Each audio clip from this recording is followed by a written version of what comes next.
Today, we're taking a deep dive into one of the early 20th century's most, well, sensational and perplexing crimes, the North London cellar murder. Right. But this isn't just a grim tale of a killer, it's really a panoramic human drama. A rich tapestry woven with the lives of this whole ensemble cast, all irrevocably intertwined. Exactly. Yeah. Our mission today is, I think, to move beyond those breathless headlines and um, the really sensational narratives of the time. Yeah. We want to unpack the nuances, explore the moral ambiguities, and maybe uncover the surprising context that shaped this infamous event. It's like looking through a kaleidoscope, isn't it? The answers keep shifting. That's a great way to put it, an ever-shifting kaleidoscope of possible answers. And the truth presented to the public back then. It was often shaped by the motives and imperatives of everyone involved. The police, eager reporters, even the individuals themselves. So our goal here is to try and extract the most important nuggets of knowledge and insight from the sources we have to offer you a fresh, well-informed perspective. Let's unpack this, starting with the figure right at the center, Dr. Harvey Crippen. Crippen. Yeah, his early life really sets the stage for this man of mystery persona, hinting at a comfort with crafting false realities. Where did he come from originally? He hailed from Coldwater, Michigan. His parents, RDC and Myron, they married quite late, actually, both 56. And there are these faint suggestions that his father, Myron, might have faced some serious financial ruin. Oh, really? Yeah, friends later claimed he was once worth $100,000, but apparently crooks did him out of it. So this early brush with precarity, it might have instilled in Crippen this lifelong drive for status and maybe a comfort with risky, even deceptive ventures to keep up appearances. And how did he get into medicine? I heard his mother played a big role. She did. RDC, his mother, was a fashionable dressmaker, designed gowns for the city's elite. And it was her great personal sacrifice, working long hours, that reportedly funded his medical education at the University of Michigan Homeopathic Medical College. Wow. He even worked shifts in a local cannery himself, apparently, to help pay the $35 first-year fee. And he got into homeopathy specifically. Yes. His early mentorship under Dr. Edwin Brayfogle, a homeopathic physician, was pivotal. Homeopathy, you have to remember, was seen then as a sort of kinder alternative to orthodox medicine, which often used pretty brutal practices like bloodletting. Right. It claimed to assist the body's vital force to heal itself. Okay, so let's talk about his first marriage. That adds another layer to this enigmatic character, doesn't it? It really does. In 1887, he married Charlotte Bell, a nurse. Her family, the Bells, were Irish Protestants who had apparently seen better days. They seemed like gentry, but it was just a facade. Well, the Great Famine and mounting debts forced them out of Ireland, and they ended up emigrating to, of all places, Hell's Kitchen in New York, notoriously squalid. What a contrast. Absolutely. An environment of poverty and disease. Charlotte, though, she pursued nursing rigorously, trained at places like Bellevue Hospital, and eventually worked at a homeopathic institution. That's where she met Crippen. And the marriage itself, was it straightforward? Not exactly. A crucial point here is the secrecy. Neither family was present. And Crippen, always keen on status, even embellished Charlotte's connections in medical journals. Claimed she was the niece of the late Dr. John Butler, a celebrated homeopathist. So these early signs, the secrecy, the embellishment, what does that tell us about him? Was this sort of deception always part of his character? I think it suggests it was pretty ingrained. This pattern wasn't just, a series of bad choices. It really reveals a fundamental comfort with crafting false realities, a skill he would tragically perfect later on. And it gets darker, doesn't it? It does. Charlotte died in 1892. She was only 33. Crippen attributed her death to heart trouble, and his friend, a Dr. Dart, certified it. At the time, maybe not much notice was taken, but years later, given everything else, it takes on chilling implications. After Charlotte's death, his professional life seemed to go downhill too. Yeah, increasingly nomadic, less reputable. He struggled to hold on to prestigious medical positions. He was meant to be a founding member of a homeopathic college in Louisville, Kentucky, then worked for an optical company in St. Louis. And eventually he just sort of descended into the dubious world of patent medicine. Ah, the golden age of patent medicine. What was that like? Oh, it was wild. Companies like Munyon's Remedies making these extravagant claims, advertising absolutely harmless homeopathic dilutions as cures for, everything from colds to syphilis. Harmless? Really? Well, that's what they claim. In reality, many of these concoctions masked toxic or addictive substances.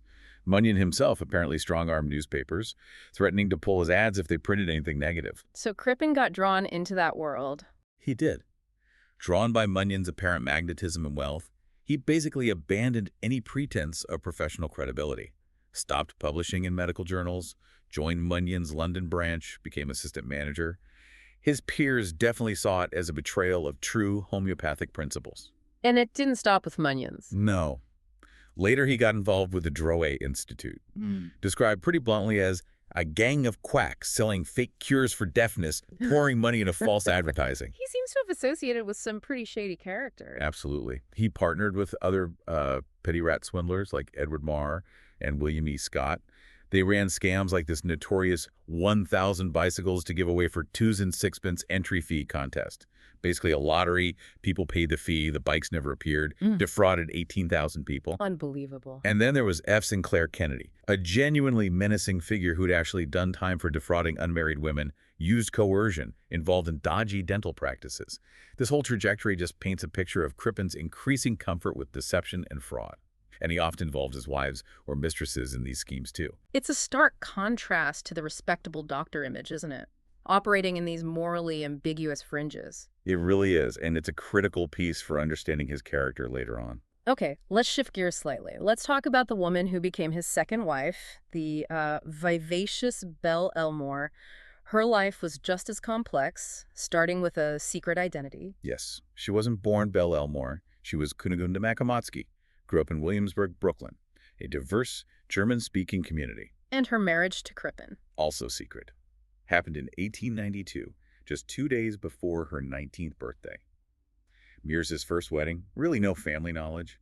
She then adopted the stage name Cora Turner before finally settling on Belle Elmore, maybe trying to link herself to those popular German Turnverein societies. Now, something really significant happened to Belle early on, medically speaking. Yes, hugely significant.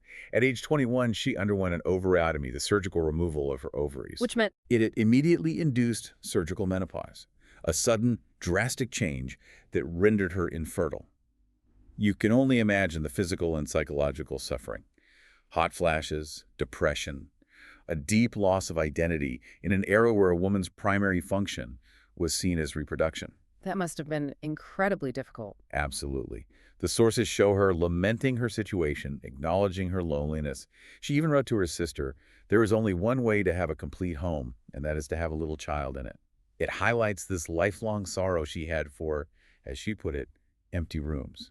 This desire for children became a central sadness. A void she tried to fill in other ways. Exactly. And it's easy to focus on that sadness, but she didn't let it completely define her. She channeled a lot of energy into her stage career. Right, the music hall. Yeah. After moving to London in 1897, she shifted from trying to be an opera singer she trained in New York, dreamed of the Met, to the more accessible British music halls. Practical move, American entertainers were popular, and Crippen, despite claiming later he disapproved, actually became her manager. So he was involved. Definitely involved, which kind of contradicts his later attempts to distance himself. And by all accounts, she had quite the personality. Oh, absolutely. Adeline Harrison, a journalist friend, described her as a brilliant, chattering bird of gorgeous plumage who seemed to overflow the room with her personality. She loved glamorous clothes, significant jewelry. The famous brooch. That's the one, the Rising Sun brooch. Dazzling piece, 12 diamonds radiating from a central 13th stone. She wore it proudly. It became almost like her trademark. And with Crippen away often, how did she cope with the loneliness, the childlessness? She actively sought community. She started taking in German lodgers, almost as substitutions for offspring, she apparently told one of them, Karl Reinisch, quite openly. And the Music Hall Ladies Guild, that was important too, wasn't it? Hugely important. She was a founding member in 1906. This philanthropic group was vital for women in the variety world back then, a time when women were starting to organize, find a unified voice. So she found a purpose there. She really did. Belle poured herself into it, seemed to find real joy and belonging. She loved filling her home with people, hosting these bohemian little affairs, like a big 90th birthday party for Pony Moore, attended by all the top music hall figures. But beneath the surface, the marriage itself was struggling. Definitely. Despite the public show of harmony, there were growing fissures, as the sources put it. Crippen was often inconstant, and as an older man, a doctor, he really failed in what were seen as his 19th century duties, providing stability, providing children. Were there affairs? Bell had an affair with a man named Bruce Miller. Apparently, it was quite transparent to Crippen, according to Miller himself, though Miller later insisted it was not more than a friend. Which might have been diplomatic. Possibly. A carefully chosen phrase, perhaps reflecting Bell's physical situation after the ovariotomy. It certainly makes you question the simple narratives about their relationship. It really does, and it makes you wonder how much of that public image of Belle was shaped by the next person we need to talk about, Ethel Leniv. Ah, yes. Ethel, the devoted typist who became so central to Crippen's hidden life and ultimately to Belle's disappearance. What was her background? She came from a lower middle-class family, originally from rural Norfolk, but they moved to Hampstead, quite an affluent London suburb. Her parents, especially her father Walter, had aspirations for her. What? They made sure she had piano lessons, apparently sparked a bit of rivalry with her sister Nina, and they pushed her towards clerical work. In many ways, Ethel embodied aspects of that new woman emerging in the 1890s. Seeking independence through work. Exactly. Seeking independence through office work at a time when society was, frankly, both fascinated and a bit repulsed by women demanding education, jobs, autonomy. She trained in shorthand and typewriting. And she met Crippen at the Drouet Institute. That's right. The very same gang of quacks selling deafness cures we mentioned earlier.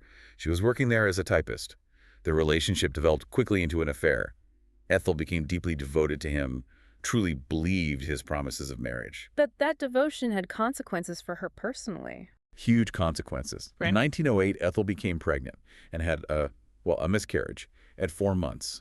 Utterly scandalous for a single woman in Edwardian society. And Crippen helped cover it up. He did. He arranged for a respected female physician to attend her. But Ethel remained, as her landlady, Mrs. Emily Jackson, put it, determinedly tight-lipped about who the father was, even though Mrs. Jackson was quite compassionate towards her. So this pattern of Crippen covering for Ethel and Ethel's intense secrecy, it sets a dangerous precedent. Yeah, absolutely. And it all starts to unravel in the weeks leading up to Belle's disappearance. Mrs. Jackson noticed Ethel's growing distress in January 1910, described her as very miserable and unhappy, looking very ill, like she had some internal agony gnawing at her. And around the same time, Belle's belongings started appearing on Ethel. Exactly. Suddenly, Ethel is seen wearing Belle's very distinctive jewelry, that rising sun brooch, a solitaire ring, other diamond rings, bracelets, even gold watches. Crippen had given them to her. Along with clothes? Yes, a substantial amount of Belle's clothing.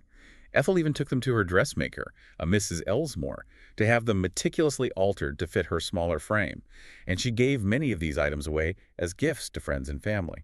And Ethel started telling inconsistent stories about getting married. Yes, this is where the facade really starts cracking.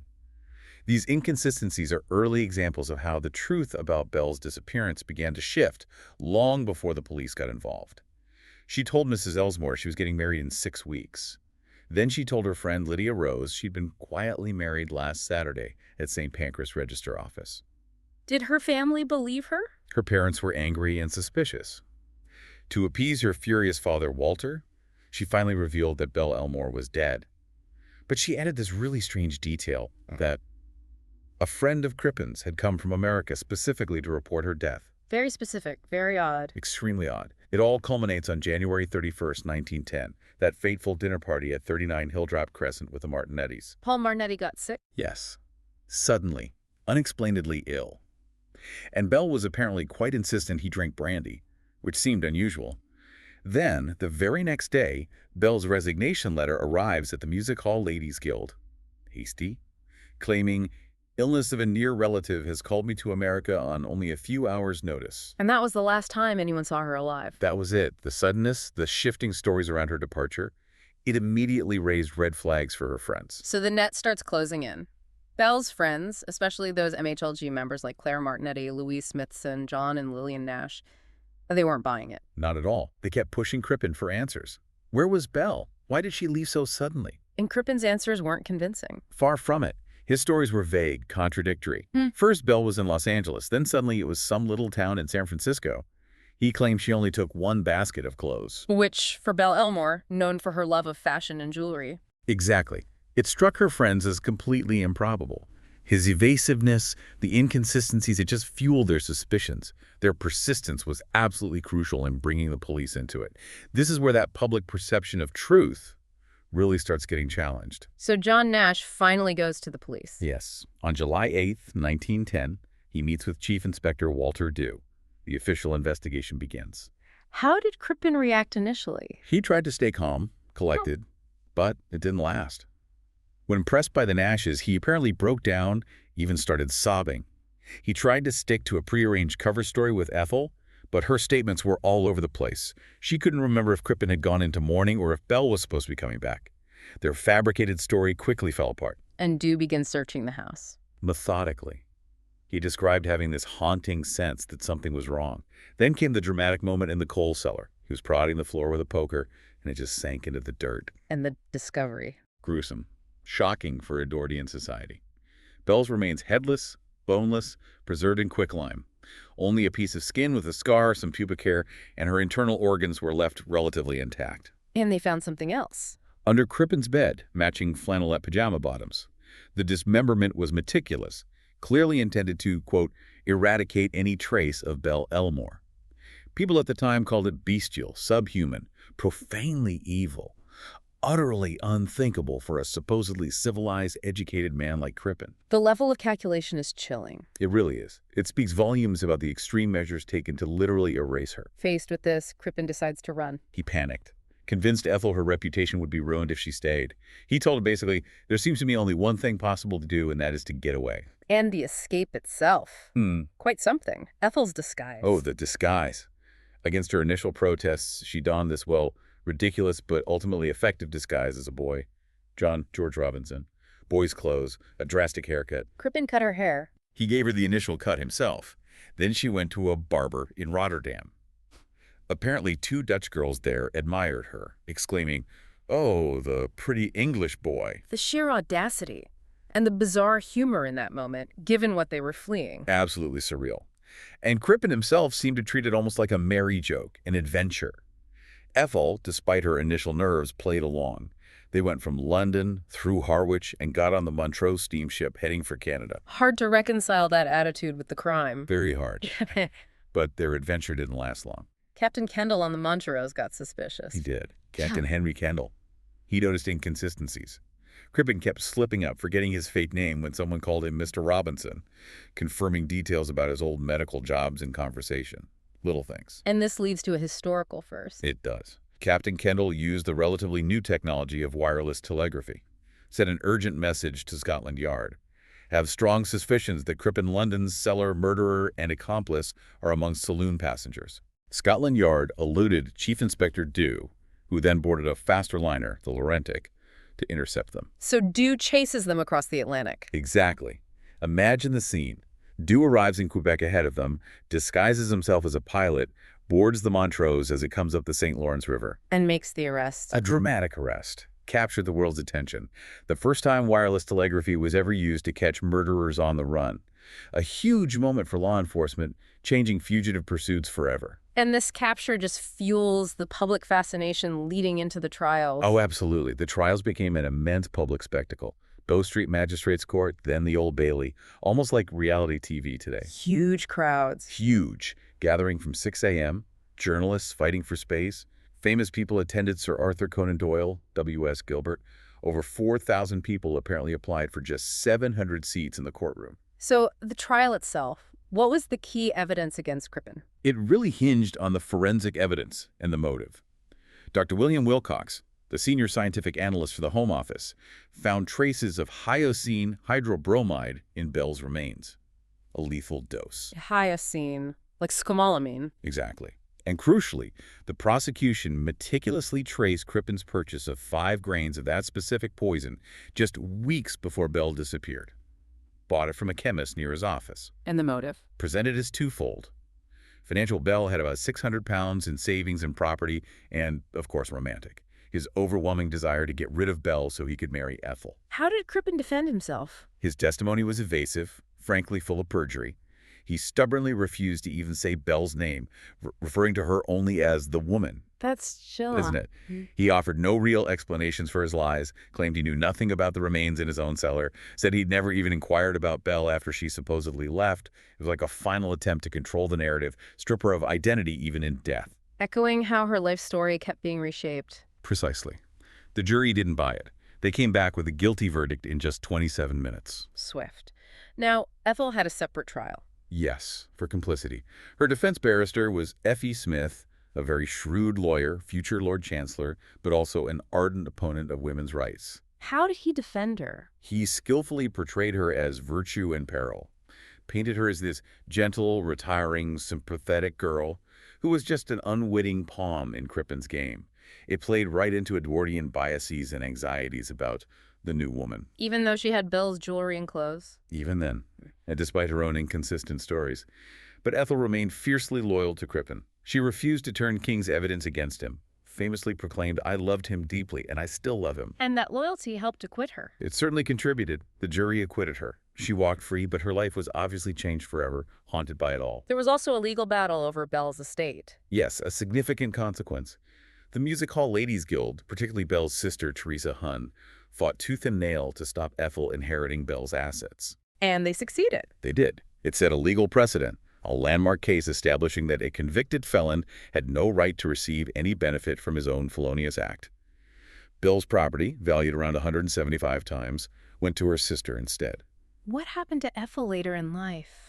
Must have been difficult. Incredibly difficult. Yeah. It's a constant struggle.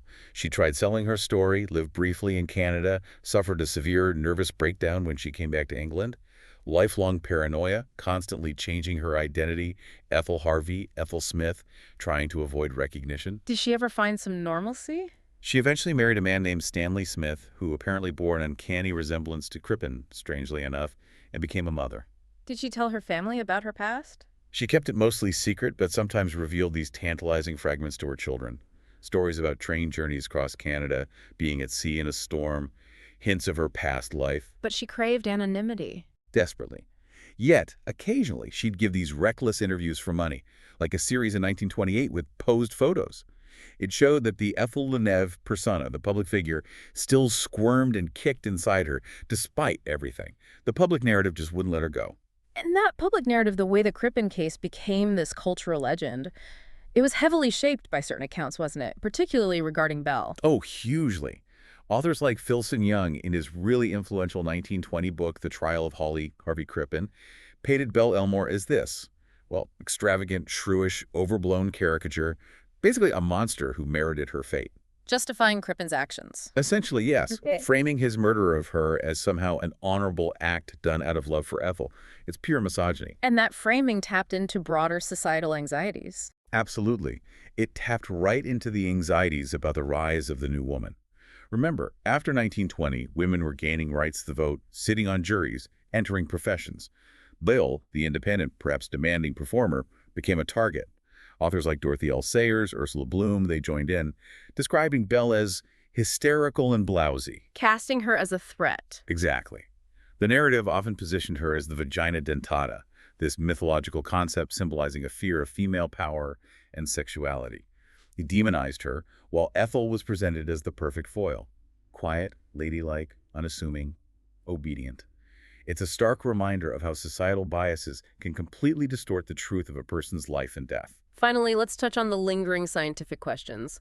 While the murder itself isn't really in doubt, modern science has revisited some of the original forensic evidence. That's right. More recently, in 2010, geneticists, including Professor Turi King, who was key in identifying Richard III's remains, raised some questions about the identification of the body found in the cellar. What were the issues? Professor King pointed out potential problems with the original DNA analysis conducted years ago on a sample supposedly from the remains.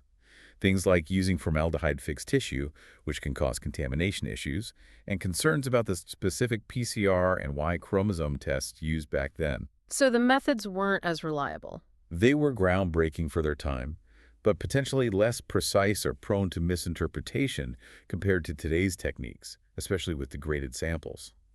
Professor King suggested that revisiting the case with more advanced DNA techniques, like sequencing the entire mitochondrial genome, might be worthwhile. So even historical facts can be revisited. Absolutely. It's a good reminder that the truth, even in a case like this, can continue to evolve as science advances and new information comes to light. What a journey we've taken through the North London cellar murder. We've really peeled back the layers, haven't we? Revealed not just a sensational crime, but this incredibly complex tapestry of human ambition, societal pressures, personal tragedy, and this constant struggle to define what truth even means in a case like this. It really highlights the power of narrative, doesn't it? The stories we tell and how we choose to tell them. How much does our desire for a compelling story, finding a clear monster and a clear, virtuous victim, influence how we understand history, especially when those roles conveniently align with existing societal biases? It's a powerful question. What truths about love, sacrifice, the hidden lives of Crippen, Belle, Ethel, what truths still resonate today? It really invites us, I think, to look beyond those simple, often misleading narratives that tend to dominate our understanding of the past. Something to definitely keep thinking about.